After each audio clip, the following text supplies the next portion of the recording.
Well, hello. Welcome to Ula Tea Leaf Readings. My name is Lenore, and today I'm going to be reading your tea leaves. Thank you for clicking on the reading. We are going to get right into it. We have really clear images in my mind. Immediately, I saw that we have something like a bicycle or a motorcycle right here, and it seems almost like it's been parked. And over here, we have what looks like a person in a seated position, and then we have what looks like a person who is like almost kind of laying down in front of this person. Um, it looks like begging. I'm just gonna say it. It looks like somebody begging another person. Uh, you would think, right, to like take them back. Now, it might not be like a romantic situation where it's like, please take me back. I love you. All those things. Uh, but it feels like there is a sense of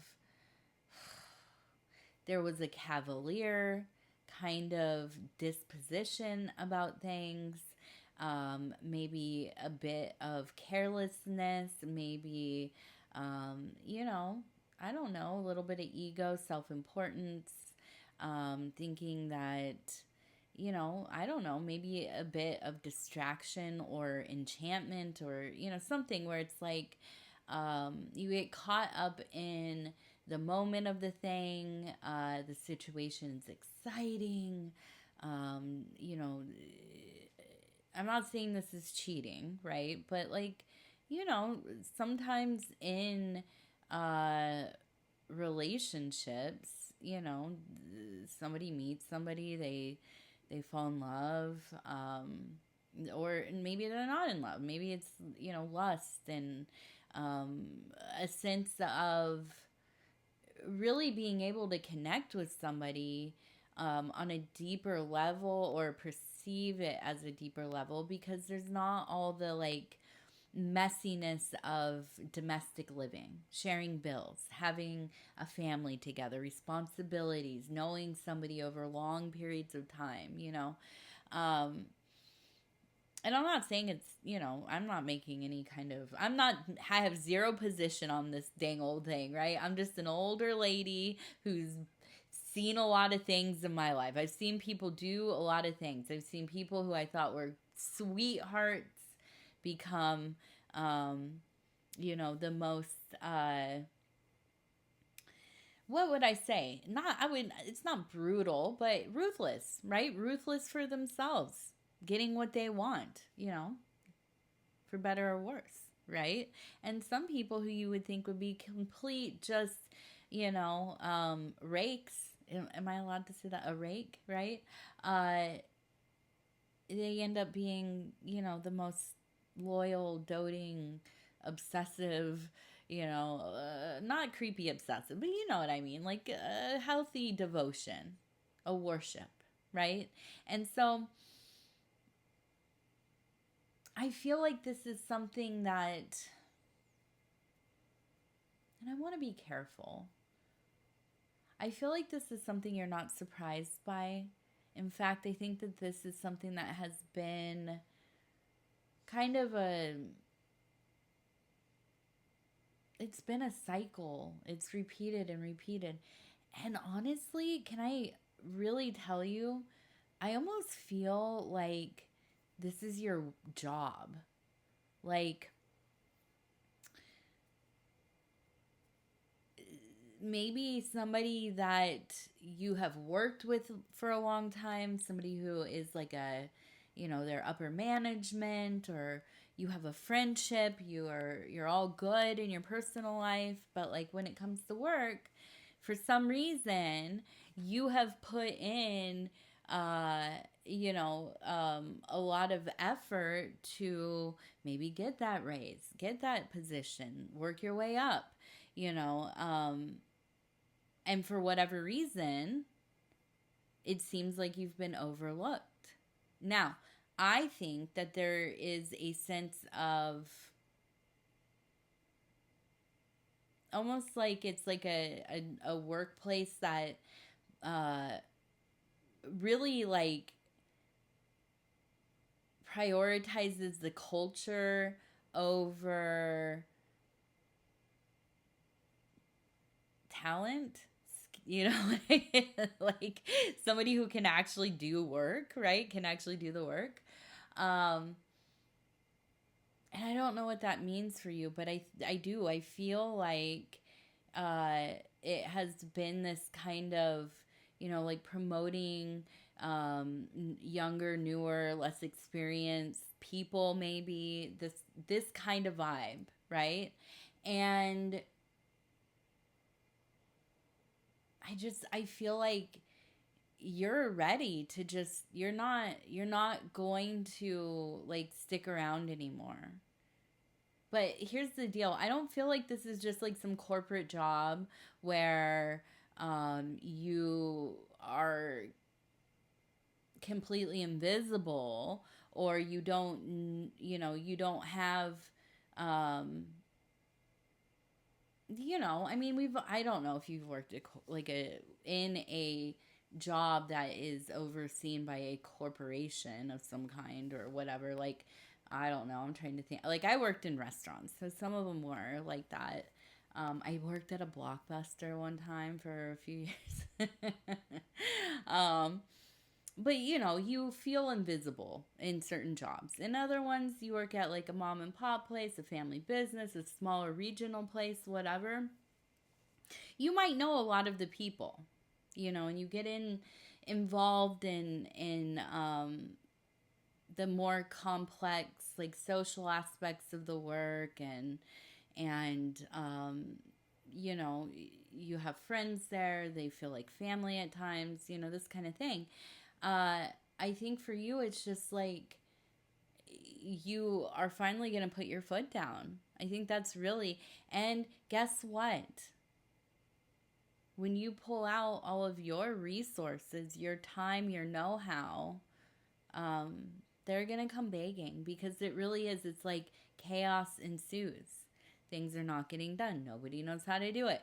Guess what? You can go ask the computer thing, but it doesn't know either.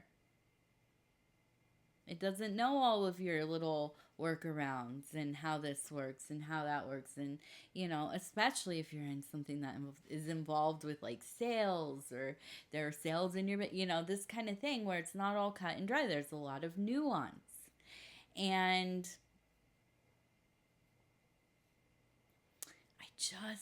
and I'm going to pull a card because I want to see. I'm nosy. I want to see. Are you going to like, are you just going to walk away? Are you going to be like, whatever, whatever at this point? Because they're like flat out, like the, the whole deal is behind because they need you. Oh, I accidentally grabbed two. Let's see. Yeah. Okay. So I feel like for you, you're pretty set on I'm done. I'm done. But here's the deal. You're not somebody who's just going to walk away. You're like you, I don't know. You were like, you have manners. You care about, you have care for other beings, right? For other people's comfort and time, and you know. So I think that there seems to be a sense of you're going to try to work with them to some degree, or maybe it is like you're exiting. You actually see out, you know, your 2 weeks or however long you put in notice for. And even might be like one of them deals where they're like, well, can you please help train somebody, you know? Sure, let me put my years of work into you know, a few days of training. But I do see you really not sticking around for too much longer here. So if you're looking for a job, or if you're thinking about, you know, I don't know, retiring, I don't know if that's even a thing anymore. Do people even retire? I don't know. I'm always so surprised when somebody's like, oh yeah, I'm retired. I'm like, really? How? Like, how does that work? You know, not to laugh. It's like, I laugh because it's just, we're at a point of just entropy, right? Like, it is beginning to shake, baby. Whew. So we have in the middle 7. I'm gonna go with 7-7. We're gonna do 7-7. And then we have Mr. Mr. 7-7. And then I want to see Mr.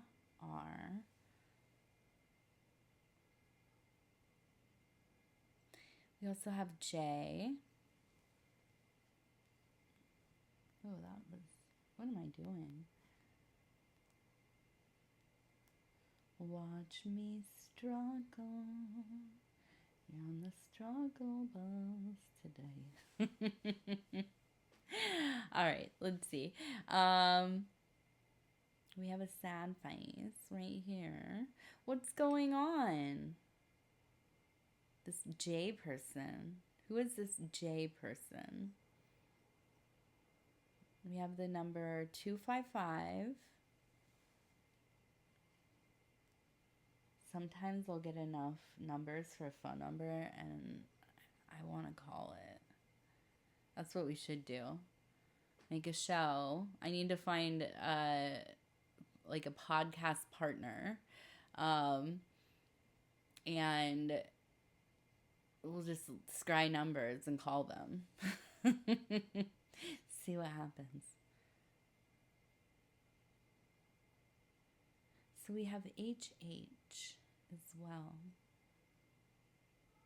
Oh no, no. I thought this was an H and an A. No, it's an L and a G. And then there's another G over here. And it looks like GI. LGGI.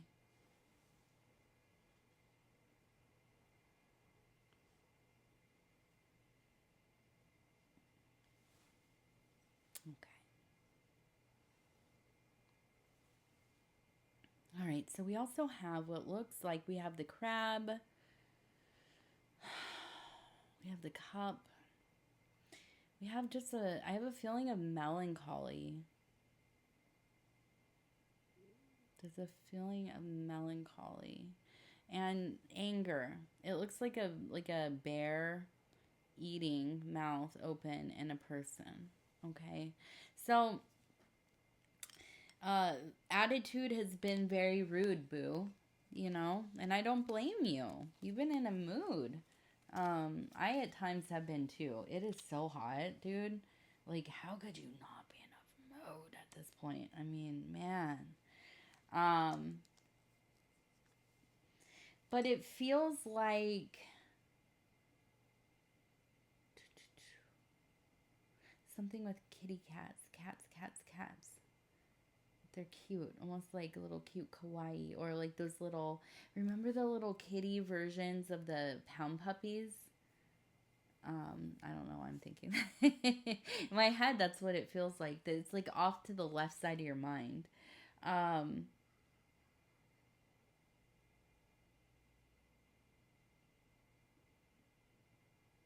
You want a cat, maybe?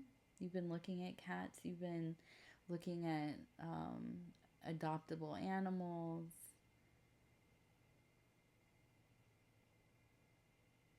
And I feel like there's this sense of like lonely. And I'm not trying to call you out. Like, gang, I get it. I don't know. I was talking in one of my other readings. I came across the concept of epistemic loneliness. If you don't know what that is, I can very, very much butcher the idea of it because I don't really remember exactly what the wordage is. But basically, the idea that if you are a person that really spends a lot of time in pattern recognition, playing with ideas, the what ifs, the thought experiments, the, I wouldn't call it the more existential part of life, but it is within like the machinery, the creative, the pulling down the inspiration and turning it into something. But somewhere in that, having a almost playful interaction of association and building on ideas and kind of traveling the mind, together. And people who dwell in this place, which to me, it's almost kind of similar, but like in a friendlier, more playful, associative, like um, creative partner kind of way. It reminds me a little bit of like debate, right? Going in there to have like a little bit of a mental combat with somebody, because it's so engaging and enthralling and all this. So the idea that like there are people, and I'm sure there's lots of people that love and need to engage in these ways, but just absolutely don't find people or situations where they are able to. And it leads to a kind of alienation, isolation, and it's very like an intellectual, spiritual, emotional one, and a lot of it's about play. It's about us abandoning our ability to play with others, right? And I get that so deeply. And when I saw it, it like really got me. I'm like, man, that's it, dude. That's it. That's like the thing. That's why, I don't know, maybe, I'm so devoted, obsessed with the idea of, um, the other, the beloved, the uh, celestial consort, or whatever. Which is, it manifests in different kinds of relationships with different people throughout your life and all of that, and it's beautiful. And some people in some traditions become so devoted to it. I would say the saints, arguably a lot of the saints, Sufis, Jainists, uh, become so devoted and beloved into this union and agape, um, that they live kind of a separate lifestyle devoted to this kind of work and all that upholds it. And I think more of us suffer from this than we imagine. More of us do. I feel that you have been going through a period of time where you don't feel seen, heard. If you, it's somewhat like, this is the first thing that came up. Like, if you weren't texting and checking in with people, there's almost like the fear that like they absolutely wouldn't be checking in with you. Like you hear, oh, my girlfriend is sick, and the kids are sick, and whatever, and I'm asked, what can I bring, something, how you doing, checking up for the few days, whatever. And the reality is that if that were you, and at least in your perception, they would not check with you. They would not see how you're doing.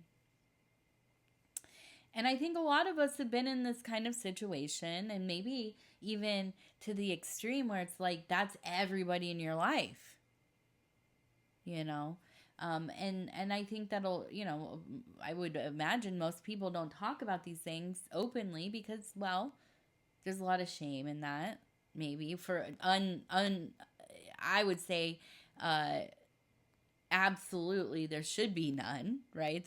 Has nothing to do with who you are as a person, unless you're just like a really, scary void, dangerous, chaotic, not even chaotic, just like predatory. Like if you're a bad person, I don't mean bad in the common sense, but like just a monster. Right? Then, well, yeah, it makes sense. You might be saying, yeah. Sometimes I feel like that person, but here's the thing, man. This is something I've had to really wrestle with in my life, and I think a lot of it is, my parents. My parents passed away when I was a kid, so there's like that real like abandonment, not good enough, all that coded in deeply, like deeply. Uh, but what I have had to tell myself so many times a day, babe, so many times a day, um, I am not the love I receive. I am the love that I give to the world, to myself, to my magics, you know. Um, and the truest, highest one to my daughter. The love that I feel and express to my daughter, the world that I create to keep her, in these first years so that she may grow and experience life completely differently, not even like an inkling of how I did, how I grew up. That's the highest work, the highest love for me now, you know. Um,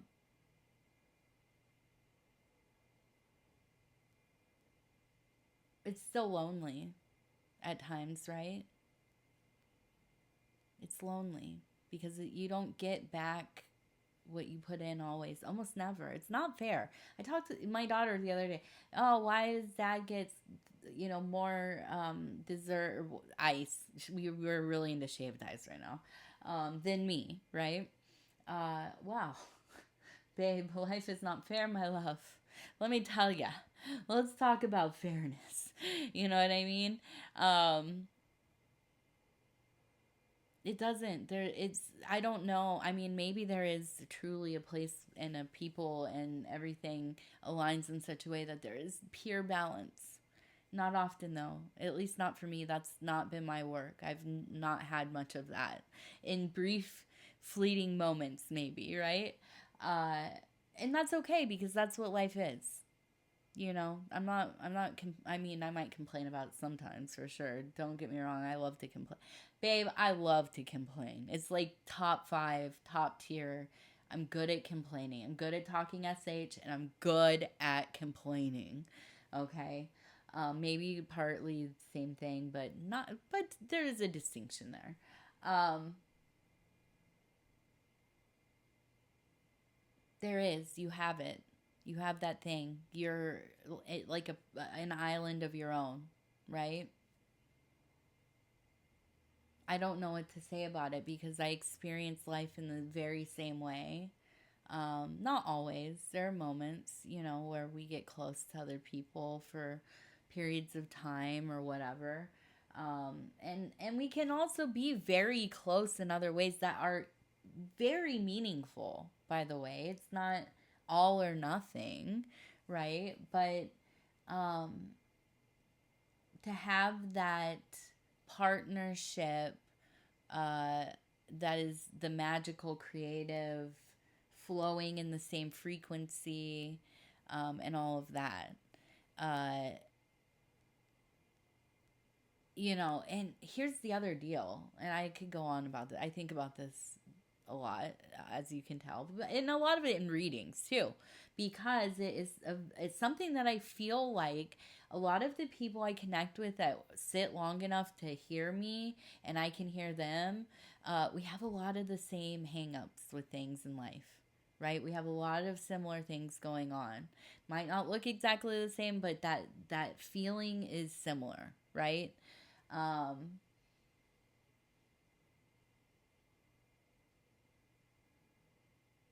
and I mean, it is. You can love, you can be in love, you can have a great relationship, family, friends, work, and still feel like, you don't have somebody who actually speaks your language, if that makes sense in it. But oh, that's where I was going with it. But also it can be the circumstances of life, right? You can have that partner and like be able to get into that place at times. But man, if you are worried about paying bills, you're raising kids, you know, um, your work is like getting real intense, you're really into, whatever you are working on, your projects, whatever it is. Sometimes that slight misalignment can really take you out of the ability to connect in that way, and that doesn't mean it's all for naught, and that doesn't mean that it won't ever get back to there. But I feel you have the energy of somebody who has felt pretty lonely, and I think maybe this connects to that first work stuff where it's almost kind of like you've put a lot more energy into places where you're not being valued, not because you're a sucker or you're like, pandering to get, begging for attention or anything, or accolades or whatever it is. But you know that you do well in that department in or that, that part of your life, in that sphere. You're good at what you do. You know what you're doing. You go in, this feels like my turf, right? This is where I'm supposed to, I know all the ins and outs. But now you're seeing, even though you've put all of this stuff and time and energy and know-how into, it's not working out. There's something misaligned here. Right? And I think partially it's connected to the fact that you feel alone in your private life.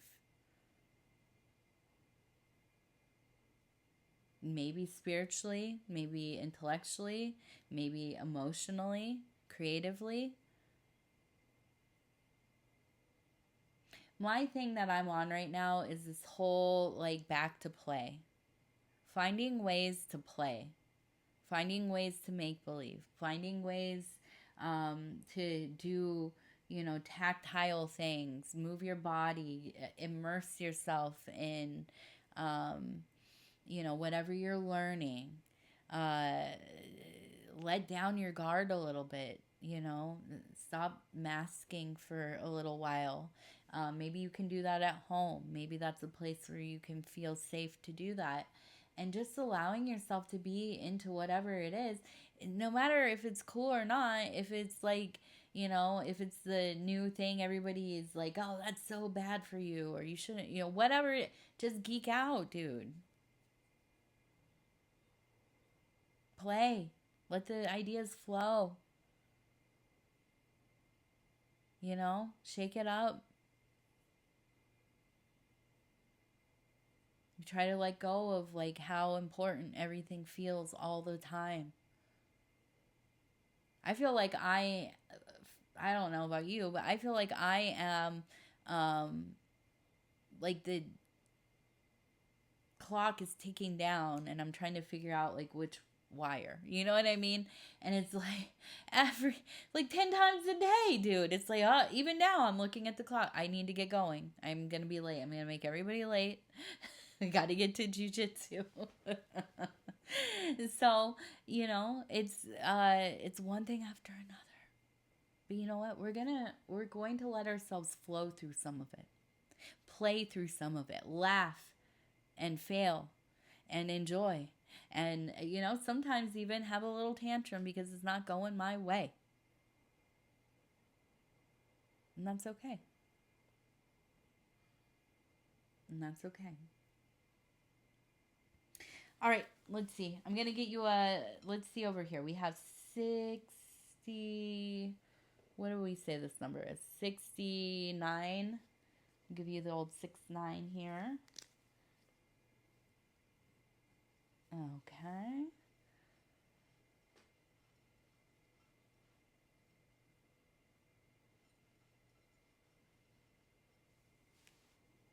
Something about tulips and a blue dress. I'll write that.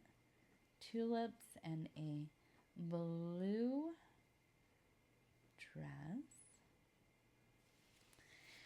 All right.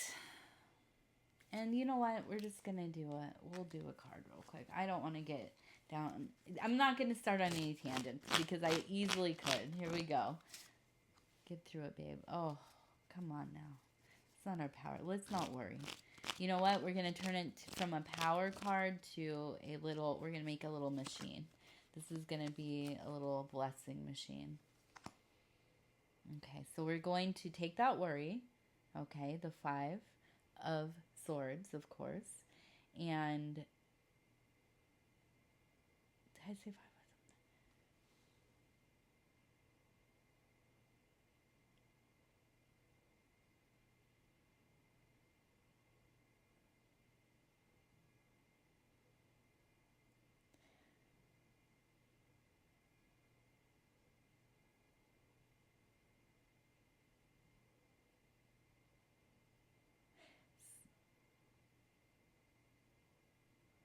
It seems like almost like a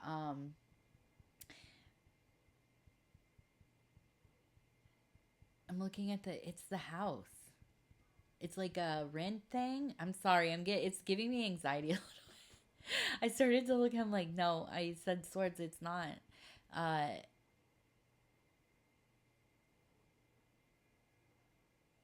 a landlord or something that's like not being fixed, and it makes it feel like everything is going to come crumbling down. This is the worry. Okay. Um, housing, it's the housing. But it's not directly like paying rent or paying the mortgage. It's more like something about the infrastructure, and it's making you really, I mean, listen, if it's like you own a house and you might have to pay for something, like, I have little panic attacks when I see something. I'm like, what is that, uh renting, same. I mean, obviously it's not your responsibility, but we've all had, you know, dubious landlords and things like that, right? Uh, so that's the okay. But I feel you coming into a place like you're getting into action. You're figuring it out. Here's the plan. This is what we're gonna do. If anything happens, this is the other. We have our intuition through the high priestess. Yes, and it is. It's just that's exactly what it's the action. The procrastination is the thing. That's the worry, the worry, the worry. You get into it, you're going to see, "Oh, dude, this is not even what I thought it was going to be. This is not even bad." I mean, it might be a little annoying, bad to some degree, right? But it's not the catastrophe that you had thought. Okay. So we're going to use this. This is our little machine. We're going to use our, right? We're going to use that worry. It's going to be our motivation to get into a place where we're going to reason. We're going to reason. We're going to plan. We're going to use our intuition about things. All that we're going to pull from all the things that we know, all the things that we've seen before, we've experienced. We've seen the little videos on the YouTubes. Our uncle told us about this one time, this guy he knew, all the stuff, right? We're going to pull from it and we are going to employ it, right? We're going to set that thing off. Let those dominoes get going, right? One thing after another. You are the master. You are the architect of your world, right? And so to combat that worry, we're going to defeat it by, yeah, just like getting stuff done, being in action, right? No more inaction. All right, let's go. I love you guys so much. Thank you for spending time with me. We're going to talk soon. Bye.